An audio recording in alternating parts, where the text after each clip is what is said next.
വധശിക്ഷ വിധിച്ചിരിക്കുന്നു കോടതി എന്നാണ് ഏറ്റവും വലിയ വാർത്ത. ഷാരോൺ വധക്കേസിൽ ഗ്രീഷ്മയ്ക്ക് വധശിക്ഷ വിധിച്ചിരുന്നതാണ്. പറയൂ ഷിജോ, അതിന്റെ വിശദാംശം പറയൂ. നിഷാദ്, ഈ കേസിൽ ഏറ്റവും പ്രധാനപ്പെട്ട വിവരം, ഗ്രീഷ്മയ്ക്ക് വധശിക്ഷ നെയ്യാറ്റിൻകര അഡീഷണൽ സെഷൻസ് കോടതി വിധിച്ചിരിക്കുന്നു. 586 പേജുള്ള വിധിന്യായം വാദിച്ച ജഡ്ജി AM ബഷീർ ഒരു തരത്തിലും ഗ്രീഷ്മയ്ക്ക് ഇളവുകൾ നൽകാതെ ഗ്രീഷ്മയ്ക്ക് അർഹമായ ശിക്ഷ വധശിക്ഷയും 2 ലക്ഷം രൂപ പിഴയുമാണ് ഇപ്പോൾ നെയ്യാറ്റിൻകര അഡീഷണൽ സെഷൻസ് കോടതി വിധിച്ചിരിക്കുന്നത്. പ്രതിഭാഗം ഉന്നയിച്ച എല്ലാ കാര്യങ്ങളെയും പൂർണ്ണമായിട്ട് തള്ളിക്കൊണ്ട് ഗ്രീഷ്മയ്ക്ക് അർഹമായ ശിക്ഷ വധശിക്ഷയാണ് എന്നുള്ള കാര്യം കോടതി കണ്ടെത്തിയിരിക്കുന്നു. ഗ്രീഷ്മയ്ക്ക് വധശിക്ഷ വിധിച്ചിരിക്കുന്നു. 307 വധശ്രമത്തിനുള്ള കുറ്റം പോലീസ് ചുമത്തിയിട്ടില്ലെങ്കിൽ പോലും വധശിക്ഷ നൽകാതിരിക്കാനുള്ള സാധ്യതയില്ല എന്ന് പറഞ്ഞ കോടതി ഗ്രീഷ്മയ്ക്ക് അർഹമായത് വധശിക്ഷ തന്നെയാണ് എന്ന് കൃത്യമായിട്ട് കണ്ടെത്തി ഗ്രീഷ്മയ്ക്ക് വധശിക്ഷ നൽകുന്നു.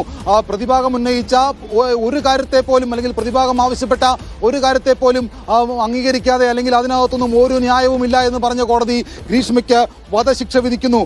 ഗ്രീഷ്മയുടെ അമ്മാവൻ നിർമ്മൽ കുമാറിന് 3 വർഷം തടവ്, തെളിവ് നശിപ്പിക്കൽ കുറ്റം ചുമത്തി നിർമ്മൽ കുമാറിന് 3 വർഷം തടവ് മാത്രമാണുള്ളത്. എന്തായാലും ഗ്രീഷ്മയ്ക്ക് വധശിക്ഷയാണ് നെയ്യാറ്റിൻകര അഡീഷണൽ സെഷൻസ് കോടതി വിധിച്ചിരിക്കുന്നത്. 586 പേജുള്ള നൽകുന്നത്. കേരളത്തെ നടുക്കിയ നെയ്യാറ്റിൻകര ഷാരോൺ വധക്കേസിൽ പ്രതി ഗ്രീഷ്മയ്ക്ക് കോടതി വധശിക്ഷ, പരമാവധി ശിക്ഷ തൂക്കുകയർ വിധിച്ചിരിക്കുന്നു എന്ന വാർത്ത ഇപ്പോൾ പുറത്തു വരികയാണ്. കൊലപാതകത്തിന് വേണ്ടി തട്ടിക്കൊണ്ടുപോകലിന് 10 വർഷം തടവ്, അന്വേഷണത്തെ വഴിതിരിച്ചുവിട്ടതിന് 5 വർഷം തടവ്, 50,000 രൂപ പിഴയും അതോടൊപ്പം ചേർക്കുന്നു.